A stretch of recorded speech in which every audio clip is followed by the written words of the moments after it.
हम जानते हैं कि हमारे इंडिया में लगातार कोरोना के पेशेंट दिन पे दिन बढ़ते जा रहे हैं। पहले दो दो तीन तीन हजार थे, अब 10 10 12 12 15 15 हज़ार हो गए। खैर, बहुत अच्छी बात है कि हमारे एमपी में रिकवरी रेट काफ़ी अच्छा है और हमारी सिटी में आज एक भी पॉजिटिव नहीं आया, बल्कि 22 लोग नेगेटिव होके निकले। मतलब यहाँ पर रिकवरी रेट काफ़ी अच्छा ज़्यादा है। और मेरे काफ़ी कुछ रिलेटिव है जिनको कोरोना हो चुका था, तो मैंने थोड़ी सी रिसर्च करके ये पता लगाया कि जिनको कोरोना होता है, सिम्टम्स है खांसी, बुखार, सर्दी, जुकाम, सांस लेने में दिक्कत, और जिनको सिम्टम्स नहीं है फिर भी कोरोना पॉजिटिव आया, तो उनको किस तरह का ट्रीटमेंट चलता है हॉस्पिटल में। तो मेरे आपसे रिक्वेस्ट है, प्लीज़ इस वीडियो को ज़रूर देखें। काफ़ी रिसर्च करके मैंने कई लोगों जिनको कोरोना हुआ है, पॉजिटिव से नेगेटिव हो चुके हैं और अब वो घर आ चुके हैं, सभी उनका क्या कॉमन ट्रीटमेंट चला है यहाँ पर हमारे एमपी में।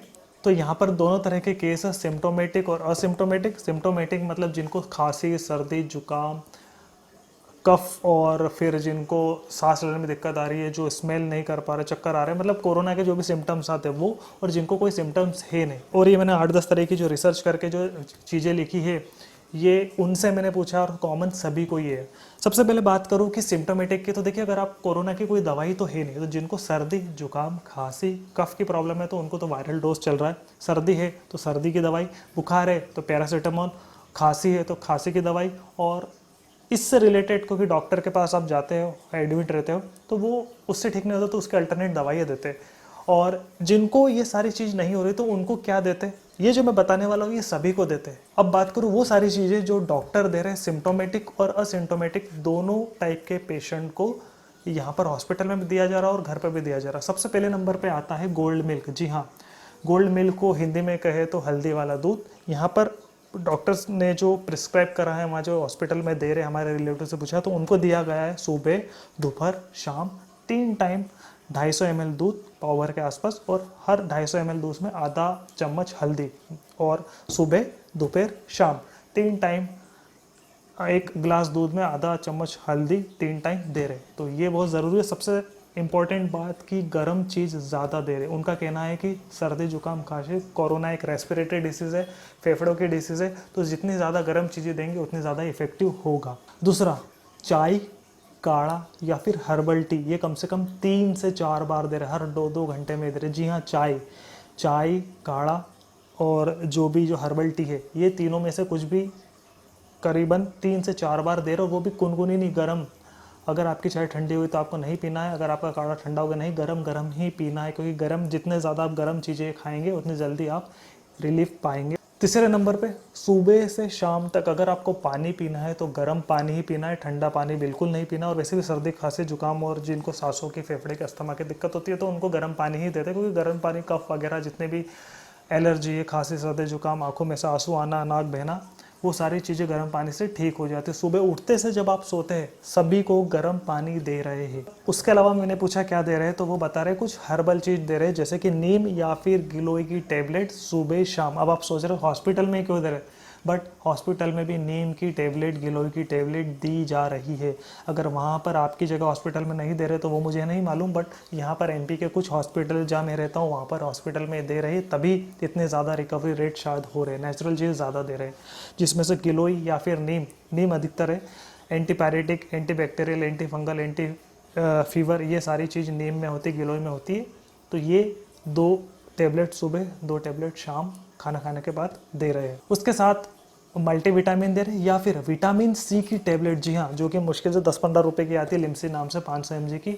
सुबह, दोपहर, शाम एक एक विटामिन सी की टेबलेट दे रहे। बहुत सारी चूसने वाली भी आती है, चुएबल, ऑरेंज फ्लेवर की, वो, या फिर नॉर्मली जो विटामिन रहते हैं जो कि अच्छी रहती है, क्योंकि वो इम्यून सिस्टम स्ट्रॉन्ग करता है। कोरोना से लड़ने के लिए आपका इम्यूनिटी स्ट्रॉन्ग होना चाहिए, इम्यून सिस्टम स्ट्रॉन्ग होना चाहिए, तो विटामिन सी बहुत ज़रूरी है इम्यून सिस्टम स्ट्रॉन्ग करने के लिए। इसके अलावा आपको दे रहे हैं विटामिन डी। जी हाँ, विटामिन डी की टेबलेट भी सुबह शाम दे रहे हैं। उसके अलावा उनको दे रहे हैं विटामिन डी की टेबलेट। जी हाँ, विटामिन डी या फिर सनलाइट। अभी तो खैर बारिश का टाइम है तो धूप में नहीं बिठाते, बट पहले के टाइम जब बारिश नहीं थी, गर्मियों में था, तो उनको आधा घंटा, 10 से 15 मिनट या आधा घंटा धूप की तेज के अकॉर्डिंग उनको बिठाते थे, ताकि उनको विटामिन डी मिले। लोगों में विटामिन डी की कमी करीबन 70% बढ़ गई है यहाँ जब से, क्योंकि वो ऑफिस वगैरह में काम करने लगे, सुबह से शाम तक ऑफिस एसी में रहते हैं, धूप में नहीं निकलते, सुबह जाते शाम को आते तो उनको धूप नहीं मिल पाती। खैर ये बात की बात है, बट विटामिन डी भी बहुत ज़रूरी है आपकी इम्यून सिस्टम स्ट्रॉन्ग करने के लिए, तो उन्हें विटामिन डी की अब टेबलेट दे रहे क्योंकि धूप नहीं निकल रही। इसके अलावा बहुत इंपॉर्टेंट रेस्पिरेटरी, आपके जो लंग्स है, फेफड़े है, क्योंकि कोरोना अगर आपको हुआ है और आपको कोरोना ज़्यादा हुआ है तो 100% उनको सांस लेने की प्रॉब्लम है, क्योंकि रेस्पिरेटरी डिसीज़ है, फेफड़े की डिसीज़ है। तो जिनको कोरोना हुआ है और जिनको कोरोना हुआ वो सभी को प्राणायाम, ब्रीदिंग एक्सरसाइज सभी को करवा रहे हैं सुबह शाम। जी हाँ, 30 मिनट सुबह, 30 मिनट शाम को। और वैसे भी हॉस्पिटल में रहते हैं तो सुबह दोपहर शाम 3 टाइम कर ही लेते हैं, जो ज़्यादा करेगा वो जल्दी ठीक हो जाता है। 10 मिनट कपालभाति, 10 मिनट अनुलोम विलोम, 10 मिनट भस्त्रिका, ये सुबह दोपहर शाम। इससे आपके फेफड़े जो लंग्स है उसकी कैपेसिटी बढ़ जाती है। आप ज़्यादा भस्त्रिका, जब ज़्यादा लंबी सांस लेते हो और उसके बाद आप कपालभाति करते हो, उस हिसाब से आपकी फेफड़ों की इफ़िशियंसी बढ़ जाती, ऑक्सीजन लेने की क्षमता बढ़ जाती है। और जब उसकी इफ़िशियंसी बढ़ेगी तो डेफिनेटली कोरोना आपके डायरेक्ट फेफड़े पे ही असर करता है। और अगर आपका रेस्पिरेटरी, आपका सिस्टम पूरा स्ट्रांग हो जाएगा तो जाहिर सी बात है कोरोना उसको इफ़ेक्ट ज़्यादा नहीं कर पाएगा और आपकी इनकी जो पॉजिटिव रिजल्ट है वो नेगेटिव है। तो ये सारी चीज़ें 8 से 10, ये सारी चीज़ें हॉस्पिटल में दी जा रही है। जी हाँ, ये यहाँ पर एमपी के हॉस्पिटल में दी जा रही है और तभी यहाँ पर शायद रिकवरी रेट ज़्यादा है, क्योंकि जिनको सिम्टम नहीं, अगर आपको खांसी नहीं है, सर्दी नहीं है, जुकाम नहीं है, बुखार नहीं है, तो आपको क्यों कौन सी दवा दे? कोरोना की तो दवा नहीं है। तो उसके लिए क्या करते हैं, इम्यूनिटी आपका स्ट्रॉन्ग करते हैं, जिसके लिए आपको ये सारे 9 से 10 जो मैंने चीज़ें बताई ये देते और प्राणायाम करते।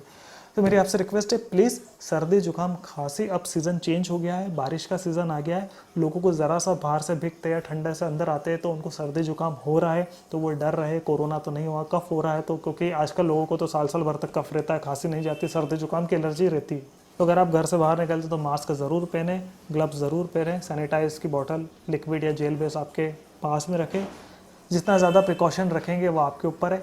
कोरोना से कैसे बचे उसका एक ही तरीका है, मान के चलिए आपके अलावा सबको कोरोना है, तो आप किस तरह से दुनिया से डील करेंगे तभी आप ठीक है। और दूसरी बात, बहुत सारे लोग कहते हैं कि जो हल्दी वाला दूध पीते हैं उनको दूध नहीं पचता है, तो जाहिर सी बात है ऐसा कुछ भी नहीं है। दूध नहीं पचता है तो दूध के लिए फिर प्रोबायोटिक्स उन्हें देते हैं, जो कि मार्केट में स्पोरलेक डीएस नाम से एक आती है, लैक्टिक बैकलेस एसिड, जो कि एंजाइम्स रहता है हमारे शरीर में, जो कि दूध को पचाता है। कई बार नेचुरली ये बचपन से हर लोगों, बहुत सारे लोगों में नहीं होता, इसलिए अपच की प्रॉब्लम होती है, जिसको कहते हैं लैक्टोज इंटॉलरेंट। बट लेना ज़रूरी है। अगर आपको दूध नहीं पचता है और अगर आपको कोरोना है, फिर सिम्टम्स है, तो मेरी आपसे रिक्वेस्ट है, आप घबराएं ना। अगर आप ये सारी चीज़ें जैसे कि गोल्ड मिल्क, हल्दी का दूध, चाय, गर्म पानी, गिलोय नीम, विटामिन सी, डी और मल्टीविटामिन या फिर उसके साथ प्राणायाम, ये सारी अगर चीज़ करेंगे तो गारंटेड 3 दिन के अंदर अंदर आपको फ़र्क पड़ जाएगा। अगर आपको सर्दी जुकाम बुखार है, फिर भी अगर आपको 3 से 8 दिन आराम नहीं है, तो मेरी आपसे रिक्वेस्ट है, प्लीज़ नज़दीकी हॉस्पिटल और जो कोविड सेंटर बना है वहाँ पर जाके टेस्ट ज़रूर कराएं। क्योंकि देखिए, अगर आपको कोरोना हुआ तो उसकी दवा तो है नहीं, सिम्टम्स के लिए आपको जो सिम्टम्स हो सर्दी खांसी उसकी दवा दे देंगे, लेकिन बाद में भी आपको यही करना है, ये सारी चीज़ें देंगे। खैर आपके हॉस्पिटल में क्या होता है, ये आपके स्टेट के हॉस्पिटल में क्या होता है ये मैं नहीं बता सकता, बट हमारे यहाँ तो यही हो रहा है। और जो लोग घर पे होम क्वारंटाइन कर रहे हैं, क्योंकि अब हॉस्पिटल नहीं, लोग सरकार सोच रही है कि घर पे क्वारंटाइन करें, तो वहाँ पर अब तो आयुष मंत्रालय काढ़ा भी दे रहा है। तो प्लीज़ इन सारी चीज़ों का देखें। अगर आपको कोरोना के सिम्टम्स नज़र आते तो प्लीज़ जांच ज़रूर कराएं, डरे नहीं और प्रिकॉशन के साथ लाइफ अब जीना है उसकी आदत डाल लीजिए। तो मैं बस यही बताना चाहता था कि हॉस्पिटल में कोरोना का ट्रीटमेंट किस हिसाब से हो रहा है और लोगों को जिनको कोरोना है उनको दवाई के अलावा, क्योंकि दवाई तो सिम्टम की है, उसको उसके अलावा और क्या क्या दे रहे हैं वो सारी चीज़ मैंने आपको बता दी। फिर भी अगर आपको प्रॉब्लम है तो प्लीज़ एक बार डॉक्टर को ज़रूर दिखाएं। Be happy, be healthy. Next healthy video में जल्द ही मिलेंगे, तब तक के लिए bye bye. Thank you very much.